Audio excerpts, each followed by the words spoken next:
One আজকে আমি তোমাদের সাথে অনেক দিন পর একটা নতুন ম্যাথ ভিডিও নিয়ে এলাম। এটা ক্লাস 8-এর জন্য এবং এইটা ম্যাক্সিমাম জনের কনফিউশন থাকে যে পূরক কোণ সম্পূরক কোণ কাকে বলে তো আমরা বলতেই পারি ইজিলি, কিন্তু ওই বাকি কোণগুলো যেগুলো সন্নিহিত কোণ, স্থূল কোণ, সূক্ষ্ম কোণ, এগুলোতে আমাদের কোথাও না কোথাও কনফিউশন কিন্তু একটু থেকেই যায়।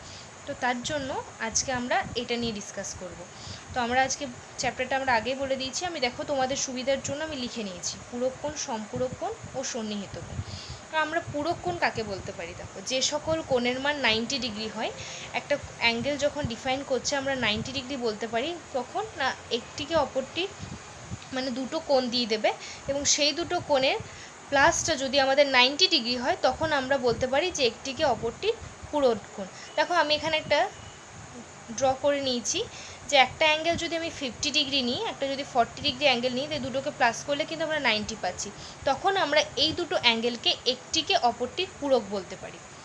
এরপর দেখো সম্পূরক কোণ, যে সকল কোণের মান 180 ডিগ্রি হয় তখন একটিকে অপরটির সম্পূরক কোণ বলা হয়। দেখো আমরা এখানে একটা এঁকে নিয়েছি কোণ, না একটা হচ্ছে 150 ডিগ্রি, একটা হচ্ছে 30 ডিগ্রি, এই দুটোকে আমরা প্লাস করলে কিন্তু 180 ডিগ্রি অ্যাঙ্গেল পাচ্ছি, তখন আমরা বলতে পারি একটিকে অপরটির সম্পূরক কোণ। এরপর আসি সূক্ষ্ম। দেখো 0 ডিগ্রি থেকে শুরু করে যে সকল কোণগুলি 90 ডিগ্রি হয় তখন তাদের সূক্ষ্ম কোণ বলা হয়। 0 ডিগ্রি থেকে স্টার্ট করে যেগুলোর মধ্যে যা যা অ্যাঙ্গেল হবে 35 বলো 50 যা কিছু, সেগুলোর 0 থেকে 90 ডিগ্রির মধ্যে হতে হবে, তখন আমরা সেগুলোকে একটিকে অপরটির সূক্ষ্ম কোণ বলতে পারি। আর স্থূল কোণটাই হচ্ছে ঠিক 90 ডিগ্রি থেকে শুরু করে যে কোণগুলি 180 ডিগ্রি পর্যন্ত হয় সেগুলিকে আমরা স্থূল কোণ বলতে পারি, এদের মধ্যে যে দুটো কোণ থাকবে।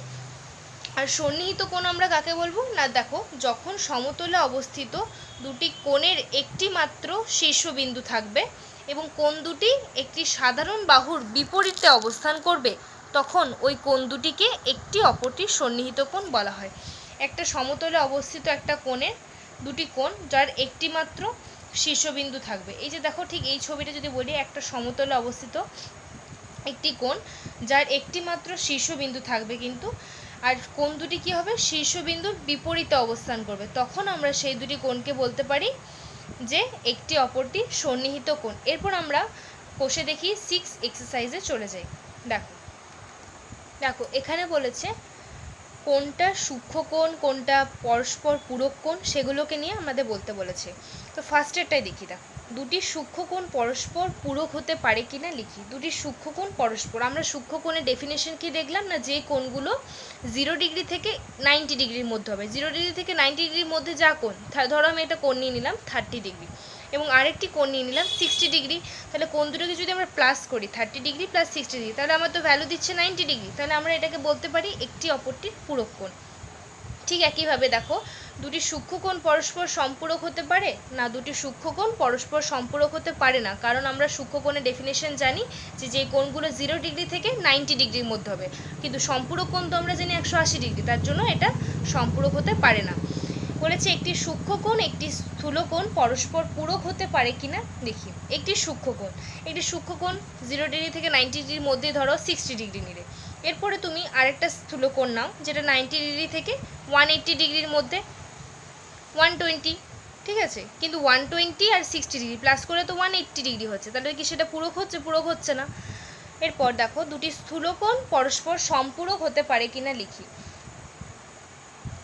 দুটি স্থূল কোণও পরস্পর সম্পূরক হতে পারে না। আমাদের দেখো বলেছে 90 ডিগ্রি থেকে শুরু করে যে কোণগুলি 180-র মধ্যে হয়, আমরা যদি 90 ডিগ্রি থেকে শুরু করে 180-র মধ্যে দুটো অ্যাঙ্গেল নিই, সেই দুটোকে প্লাস করে দিলে সম্পূরকের থেকে বেশি হয়ে যাবে, তার জন্য এটাও সম্পূরক হবে না।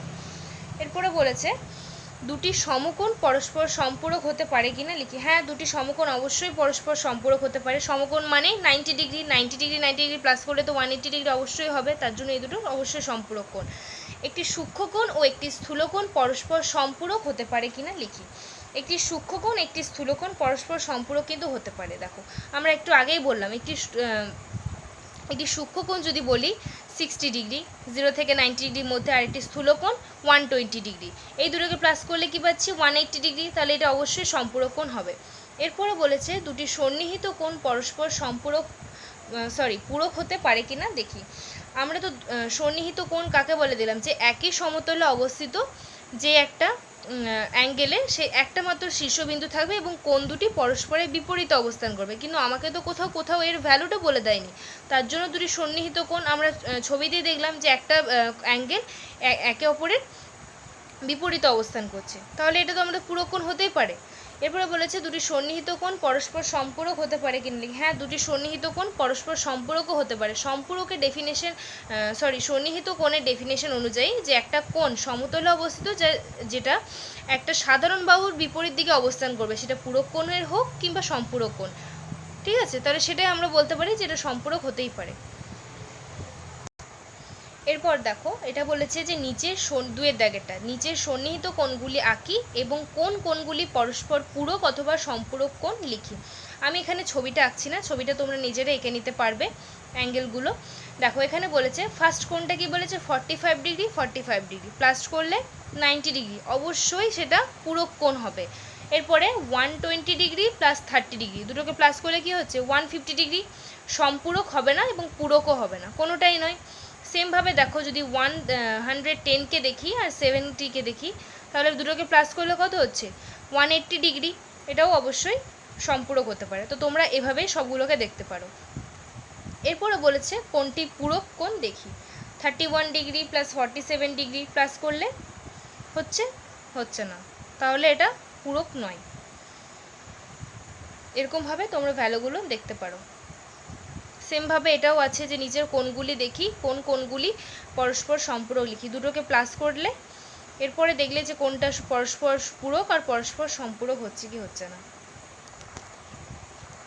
দেখো 4-এর টাকেরটা বলেছে যেটা যে 47 ডিগ্রির সম্পূরক কোণ কত। 47 ডিগ্রির সম্পূরক কোণ আমাকে বার করতে বলেছে, তাহলে এটা যদি আমরা 180 থেকে 47কে মাইনাস করি তাহলে হয়ে যাচ্ছে 133 ডিগ্রি।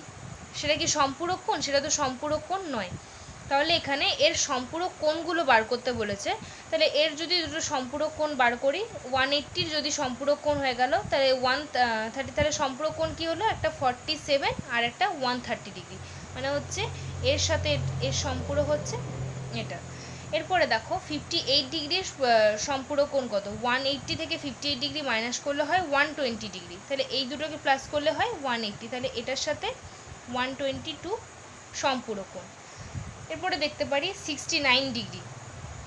69 ডিগ্রির সম্পূরক কোণ কত। 180 থেকে 69 ডিগ্রি মাইনাস করলে হয় 111 ডিগ্রি, মানে 111 ডিগ্রি। এটা কি কোথাও পাচ্ছি? এখানে কোনো অপশন দিয়ে দেয়নি।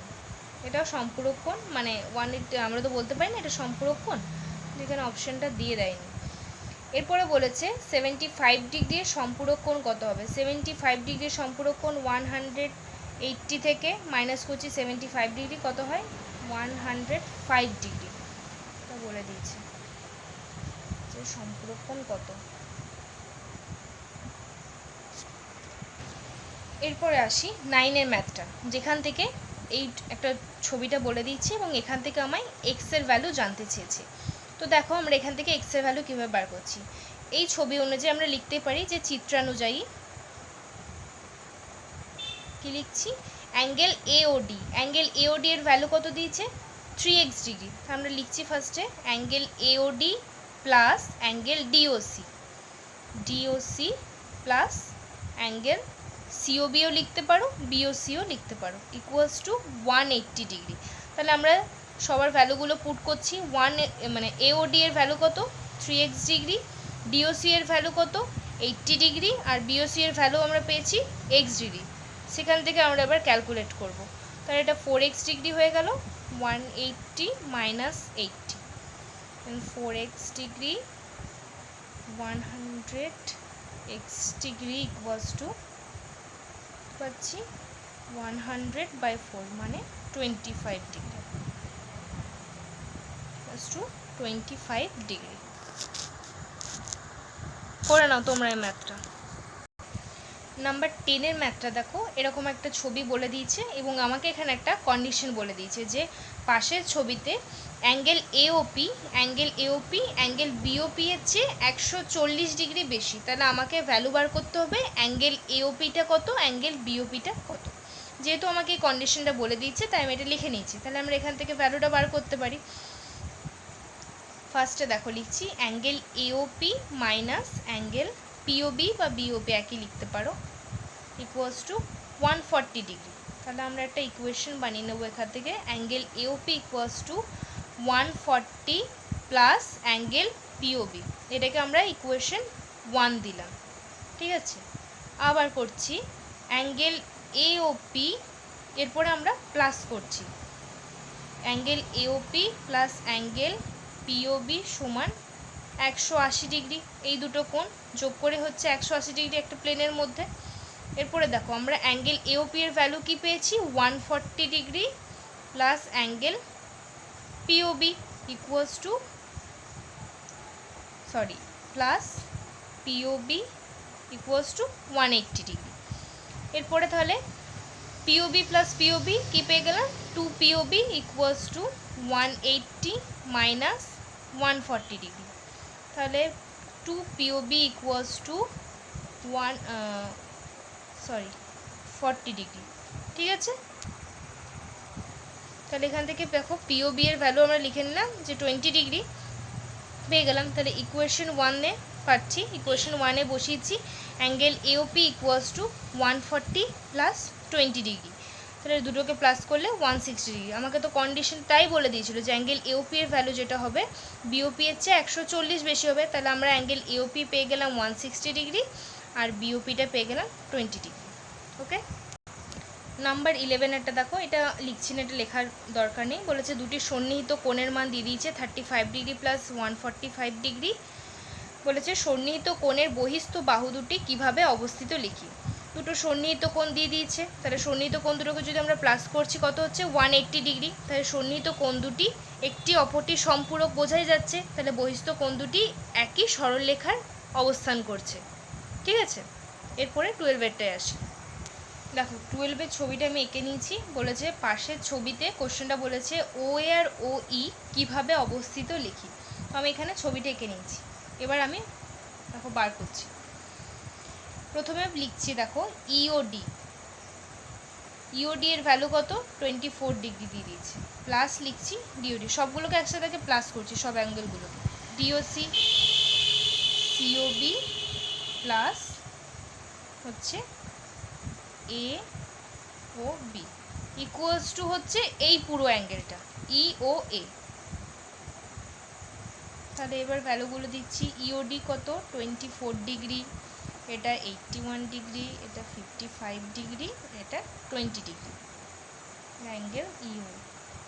সবগুলোকে প্লাস করলে কত হচ্ছে 24, 81, 55, 180 ডিগ্রি ইকুয়ালস টু ইও এ। তাহলে ইও এর ভ্যালু কি পেয়েছি 180 ডিগ্রি। তাহলে ইও আর ও এ কীভাবে অবস্থান করছে, ইও এবং ও এ একই সরল রেখায়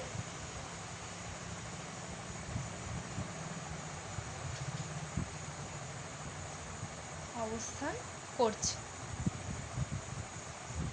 ঠিক আছে, তো এই ছিল আজকের আমার ভিডিওটি পুরো কোণ, সম্পূরক কোণ এবং সন্নিহিত কোণ নিয়ে। যারা যারা ক্লাস 8-এর স্টুডেন্টরা আছো তোমরা অবশ্যই ভিডিওটা দেখো এবং তোমাদের সমস্ত ডাউটসগুলোকে ক্লিয়ার করো এবং তোমাদের যারা যারা ফ্রেন্ডস আছে তাদের সাথেও শেয়ার করো যাতে তাদেরও হেল্প হয়। ওকে, ঠিক আছে, থ্যাংক ইউ, আর দেখা হচ্ছে নেক্সট ভিডিওতে। টাটা।